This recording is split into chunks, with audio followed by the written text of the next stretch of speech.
श्रीमद्भागवत नवम स्कंध अष्टादश अध्याय। जजाति नहुसर सुत अष्टादशरे ता चरित। ता पंचपुत्रे जे कनिष्ठ से पिता अर्थे जराग्रस्त। कहन्ति सुक ब्रह्मवेता नवमे वंशानुव्यवस्था। श्रीशुकोवाच नहुष वीर्ये षडसुते ताहांक नाम कहु तोते। जति जो जाति जे संजाति आयति बियति जे कृति। देहीर इंद्रिय जे सने जन्मिले नहुष नंदने। जति की राजपण देला से राज भोग न इछिला। बोइला दुखमय एहि एणे मोहर कार्य नाही। आत्मा न जाने राज्य सुख निरते रहे मने दुख। जानो ए पितार आचार ऋषि की बुहाइला भार। इंद्राणी अर्थे पथे जानते कोप बसिला तांको चिते। बही न पारि महावर बही न पारि महाभार। बोइले हुआ अजगर एमंते अजगर हन्ते। निर्जन गहन वनस्ते पड़ी डाकिला करी शोक। भोरुषि गणे मते रख तार भी कले मुनिगण। बोइले शुण हे राजन द्वापर जुग अवशेषे। धर्मनंदन कुरु वंशे भीम को बने खोजी जानते।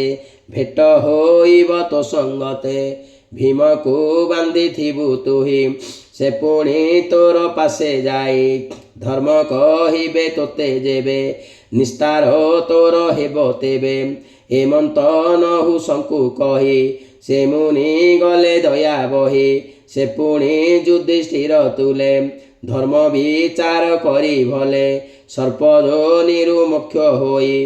निज मंदिरे मिले जाई से कथा जति स्मरी मने। नवसे नृपति आसने जजाति भातृगण तुले। राजा होइला पितृ बोले सकल राज्ये होई राजा। धर्मे पालिला जन प्रजा काव्य दोहिता देव जानी। शर्मिष्ठा वृष पर्वायणे जजाति बरी बरपणे। विवाह कले शुभ क्षणे हेमंते सुख वाक्य शुणे। बोले परीक्ष नृपमणि। राजा परीक्षित वाच भोमुनि असंभव कथा संशय लागिला तो शुणी। भोमुनि असंभव वाणी संशय लागिला तो शुणी। शुक्र स्वभावे ब्रह्म ऋषि पुणी अटंती भृगुवंशी। ब्राह्मण क्षत्रिय के मन्ते विवाह कले वेदमते। ए प्रतिलोम प्राय मणि सुक कहन्ति ताहा शुणी। श्री शुकोवाच दिने क वृष पर्वा घरे शर्मिष्ठा कन्या अंतपुरे। सखी सहस्रे घेनी संगे जले क्रीडन्ति नाना रंगे। स्वभावे निदाघोर काल गुरु दुहिता संग मेल। कृत्रिम वन मध्ये मिले पुष्पित द्रुम शीत जले। कल्हार पद्म पुष्प गंधे भ्रमर गणम करंदे। पुष्पर गंधे वायु पुरे शीतल लागई शरीरे। से जले पशि सर्वकन्या स्वभावे कमल लोचना। वस्त्र पालटी ह्रद कूले झासी पशिले शीत जले। क्रीडान्ति जले नाना रंगे जल सिंचन्ति अंगु अंगे। एमंते उमा महेश्वर आरोही वृषभ उपर। बने चलते तांकु देखी बेगे उठिले शशि मुखी। सकले उठी तार तुले संभ्रमे वसन पिंधिले। शर्मिष्ठा संभ्रमे न जानी देवजानीर वस्त्र आनी। सत्परी कला परिधान ता देखी देवजानी मन। कोपे कंपई थर हर कठोर बलई उतर। देखो ए दासी मात्र होए वस्त्र पिंधिला मोर नेई। अवज्ञा करी मो वसन यज्ञर हबि जेह्ने स्वान। विप्रे सर्जन्ति तप बले विष्णु बदनु भूमि तले ब्राह्मण होई जात हेले सर्वे तरन्ति तांक बोले गोविंद जाहार वचने नित्य सेवन्ति सन्निधाने तहि मु भृगु वंशे जात आंभर शिष्य एहा तात मो वस्त्र पिंधि गर्भ मने शूद्र को वेद वाक्य जेन्हे एमंते देव जानी कथा शुणी शर्मिष्ठा मने व्यथा बोलई पुरुष वचन सिंह को सुगाल जे सन आपणा वृत्तांत न जाने मो आगे कहू कटुवाणी स्वभावे भिक्षुकी बोलाऊ लज्जा तो मुखे नाही आऊ काक मानक प्राय होई थाऊ तू आंभ घरे चाही राजार दुहिताटी मुही तू मते कहू गर्व बही एमंते बहु कोप कला सखींके चाही आज्ञा देला मार बोइला कोप मने शर्मिष्ठा धरी ता बसने ओष्टकामड़ी अति कोपे ता वस्त्र पकाइला कूपे पुणी ताहार भुज धरी कूपे खेपिला बल करी गला से आपणा मंदिर एबे हो शुणनु पवर जजाति मृगयार अर्थे थिला जे निर्जन बनस्ते तृषिते जल अन्वेषणे कूपे मिलिला तत्क्षणे कूपे चाहिला नृपमणि देखिला शुक्रर नंदिनी उलग्ने वस्त्र खोजे जले ता देखी राजा पशि बले उत्तरी वस्त्र ताकू देला कन्या को जल उधारिला आनंदे हस्ते हस्त दे धरी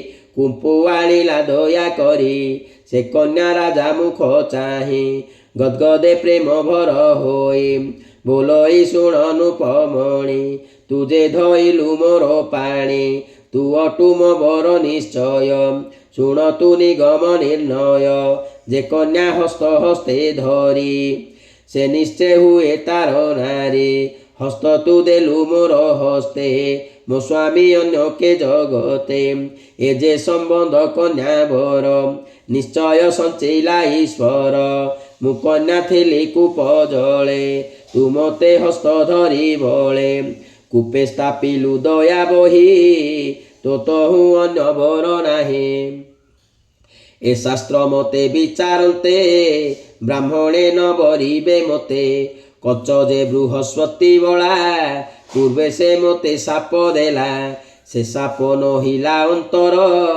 एणु क्षत्रिय मोर बर शर्मिष्ठा मोर भुज धरी कूपे खेपिला कोप करी गला से आपणा मंदिर एबे हो शुणनु पवर दैव संचित ए कथा के करी पारिब अन्यथा तार वचन राजा घेनी सम्मत करी होई तोने जजाति निज पुरे गला से कन्या मने विचारिला कहिबी पिता आगे मुही जेमंते बर मूल भई रोदन करी मन दुखे कहिला पितार सम्मुखे शर्मिष्ठा जेते कर्म कला जेमंते कूपे पकाइला राजा उधारिला जेमंते कूपु तोलिला निज हस्ते एक कथा जेमंत विधाने कहिला पिता सन्निधाने शुक्र जे तार बोलो शुणी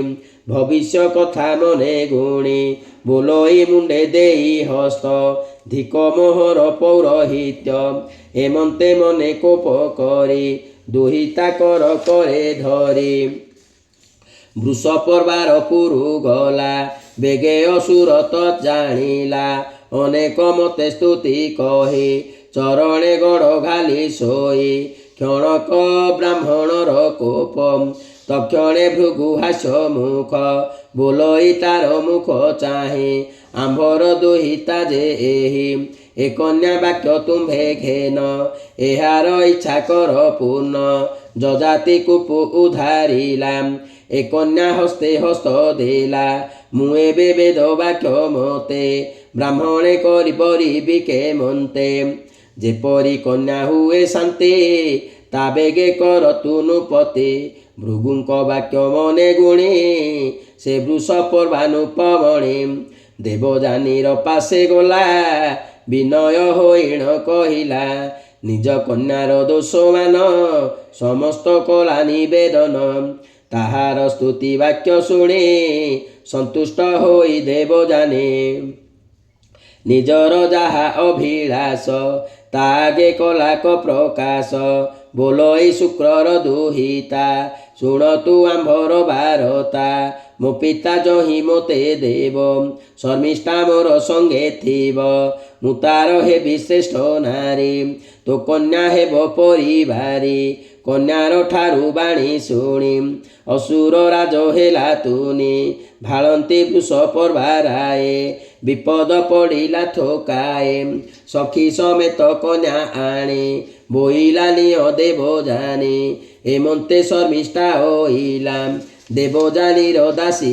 ହେଲା ଶର୍ମିଷ୍ଠା ଦେବଯାନୀ ତୁଲେ ଯଜାତି ବରେ ବିଭା ଦେଲେ ଶୁକ୍ର ଯଜାତି ମୁଖ ଚାହିଁ କହନ୍ତି ଶୁଣନୁ ପସାଇ ଶର୍ମିଷ୍ଠା ସଙ୍ଗେ ସହବାସ କଲେ ଲଭିବୁ ଅତି କ୍ଲେଶ ଶର୍ମିଷ୍ଠା ତୁଲେ ଦିବ୍ୟ ନାରୀ ଘେନି ସତେକ ପରିବାରୀ ଖଟଇ ଦେବଯାନୀ ତୁଲେ ଯଜାତି ସଙ୍ଗେ ଭାବ ଭଳେ ଶର୍ମିଷ୍ଠା ରୂପ ଗୁଣ ଦେହେ ଯଜାତି ହୃଦେ କାମ ମୋହେ ଦେବଯାନୀର ପୁତ୍ର ଦେଖେ ଶର୍ମିଷ୍ଠା ନିତେ ମନେ ଦୁଃଖେ ମିଳିଲା ରାଜାର ଏକାନ୍ତେ ପ୍ରାର୍ଥନା କଲା ପୁତ୍ର ଅର୍ଥେ ତେଣୁ ସେ ହୋଇଲେ ମୋହିତ ଦୈବ ବସେ ବୁଦ୍ଧି ହତ ଶର୍ମିଷ୍ଠା ସଙ୍ଗେ ଏକ ମେଳେ ରାଜା ଶୟନ ଋତୁ କାଳେ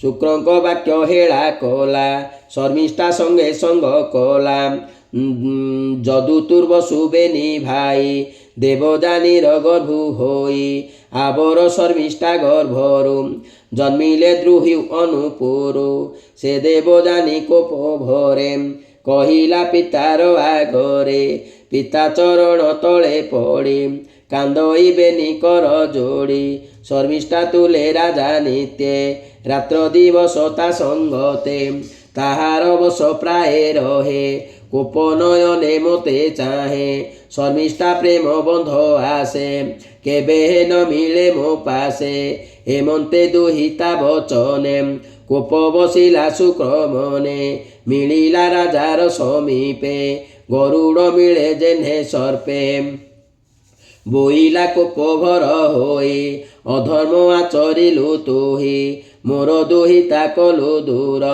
ଶର୍ମିଷ୍ଠା ମନ ହରେ ତୋର ତୁ ଏବେ ଜରା ରୂପ ହୋଇ ଶୟନେ ନିତ୍ୟ ଥାଅ ତୁହି ଏମନ୍ତ ସାପ ଦେଲେ ମୁନି ତକ୍ଷଣେ ବୃଦ୍ଧ ଦେହ ଘେନି ଯଜାତି ରହିଲା ଶୟନେ ଉଠି ନ ପାରେ ରାତ୍ର ଦିନେ ଏମନ୍ତ ତାର 5 ସୁତ ବେନି କନ୍ୟାର ଗର୍ଭୁ ଜାତ ହୋଇ ବଢ଼ିଲେ ଦିନେ ଦିନେ ପ୍ରଚଣ୍ଡ ସୂର୍ଯ୍ୟ ତେଜ ଯେହ୍ନେ ଏମନ୍ତେ କିଛି ଦିନ ଅନ୍ତେ ଯଜାତି ଭୋଗ ମନେ ଚିନ୍ତେ କାନ୍ଦିଣ ଯଜାତି ବିକଳେ ପଡ଼ିଲା ଭୃଗୁ ପାଦ ତଳେ ସ୍ୱଭାବେ ଦୁହିତାର ପତି ଉପାୟ କହେ ଶୁକ୍ର ଚିନ୍ତେ ସୁତକୁ ଜରା ରୂପ ଦେଇ ସଂସାର ଭୋଗ କର ତୋହି ସେ ରାଜା ପୁତ୍ରକୁ ଅଣାଇ ବୋଲ ଏଇ ସମୀପେ ବସାଇ ହେ ପୁତ୍ରେ ଦେଖ ମୋର ରୂପ ଗୁରୁ ଯେ ମୋତେ ଦେଲେ ସାପ ବୃଦ୍ଧ ହୋଇଲି ଯୁବା କାଳେ ଘନ ଯେ ସନେ ଅନ୍ତରାଳେ ଦେଖ ଏ ମନୁଷ୍ୟ ଶରୀର ବିଷ୍ଣୁର ଭୋଗର ମନ୍ଦିର ଇନ୍ଦ୍ରିୟ ଭୋଗେ ଜୀବ ରହେ ଯଜ୍ଞ ପୁରୁଷ ବସେ ଦେହେ ଦେବେ ବାଛନ୍ତି ଯେ ଶରୀର ନିଷ୍ଫଳ ହୋଇଲା ମୋହର ଯଦୁକୁ ବୋଲେ ନୃପବର ତୁ ପୁତ୍ର ମୋର ବଲ କର ମୋ ଜରା ଶରୀର ତୁ ନିଅ ତୋର ବୟସ ମୋତେ ଦିଅ ଭୋଗ ମୁଁ କରିଦି ନା କେତେ ପୁଣି ବୟସ ଦେବି ତୋତେ ଏମନ୍ତେ ରାଜାର ବଚନେ ଯଦୁ ବୋଇଲା କୋପ ମନେ ଦୁର୍ଲଭ ମନୁଷ୍ୟ ଶରୀର ବିଷ୍ଣୁର ପୂଜାର ମନ୍ଦିର ଯଜ୍ଞ ପୁରୁଷ ଏହା ମଧ୍ୟେ ବିଷୟ ଭୁଞ୍ଜଇ ଆନନ୍ଦେ ଦେବେ ନ ପାନ୍ତି ଯାହା ଭାବି ମୁଁ ତାହା କେମନ୍ତେ ଛାଡ଼ିବି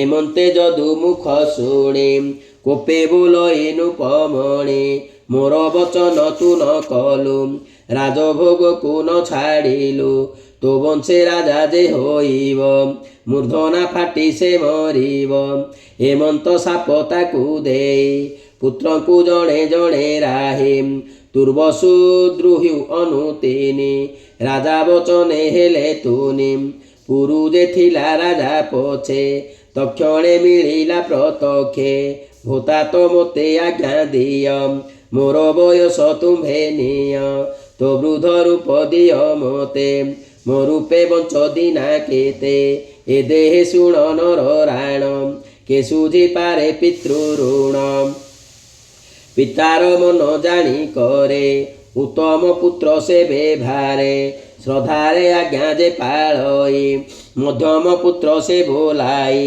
ଶ୍ରଦ୍ଧା ବିହୀନେ ଯେହୁ ପାଳେ ଅଧର୍ମ ପୁତ୍ର ସେ ଶୟଳେ ପିତାଙ୍କୁ ଲଙ୍ଘେ ଯେ ଅଜ୍ଞାନ ସେ ପିତା ମଳ ମୂତ୍ର ଜାଣ ଏମନ୍ତ କହିନୁ ପବଳା ପିତାଙ୍କୁ ନିଜ ରୂପ ଦେଲା ନିଶ୍ଚଳେ ରହିଲା ତା ମନ ଏମନ୍ତେ ଗଲା କେତେ ଦିନ ପୁରୁକୁ ଜରା ରୂପ ଦେଇ ରାଜା ହୋଇଲା ଦିବ୍ୟ ଦେହି ଭୋଗ ସେ କଲା ନାନା ମତେ ଇନ୍ଦ୍ରିୟ ଲାଳସା ଆୟତେ ହୋଇଲା ସାତ ଦୀପେ ରାଜା ସୁଖେ ପାଳିଲା ଜନ ପ୍ରଜା ନିଶ୍ଚିନ୍ତେ ଦେବ ଜାନି ସଙ୍ଗେ ଭୋଗ ସେ କଲା ନାନା ରଙ୍ଗେ ଅନେକ ଯଜ୍ଞ ଦାନ ମତେ ସେବିଲା ବିଷ୍ଣୁ ପାଦ ଗତେ ଯେ ହରି ଦେହ ଏ ଜଗତ ଆକାଶେ ଜଳଧର ମତ ସେ ହରି ପାଦେ ମନ ଚିନ୍ତେ ବିଷୟ ଭୋଗକୁ ନ ଚିନ୍ତେ ଇନ୍ଦ୍ରିୟ ନ ପାରିଲା ଜିଣି ଭୋଗେନୁ ପତି କାହିଁ ପୁଣି କହଇ ବିପ୍ର ଜଗନ୍ନାଥ ନବମ ବଂଶାନୁଚରିତ ସୁଜନ ଜନେ ଏହା ଶୁଣି ତରିବ ଭବ ତରଙ୍ଗିଣୀ ଗୋବିନ୍ଦ ଗୋବିନ୍ଦ ଗୋବିନ୍ଦ ପଦୁ ଗଳୁଛି ମକରନ୍ଦ ସେ ମକରନ୍ଦ ପାନ କରି ହେଳେ ତରିଲେ ବ୍ରଜନାରୀ ସେ ବ୍ରଜନାରୀଙ୍କ ପୟରେ ମନମ ଥାଉ ନିରନ୍ତରେ ମନମ ନିରନ୍ତରେ ଥାଉ ହା କୃଷ୍ଣ ବୋଲି ଯିବ ଯାଉ ହା କୃଷ୍ଣ ବୋଲି ଯାଉ ଯିବ ମୋତେ ଉଦ୍ଧାର ବାସୁଦେବ। इति श्रीमद्भागवते महापुराणे परमहंस संहितायां नवम स्कन्धे जजाति चरितं नाम 18 अध्यायः। जय जगन्नाथ जय जय।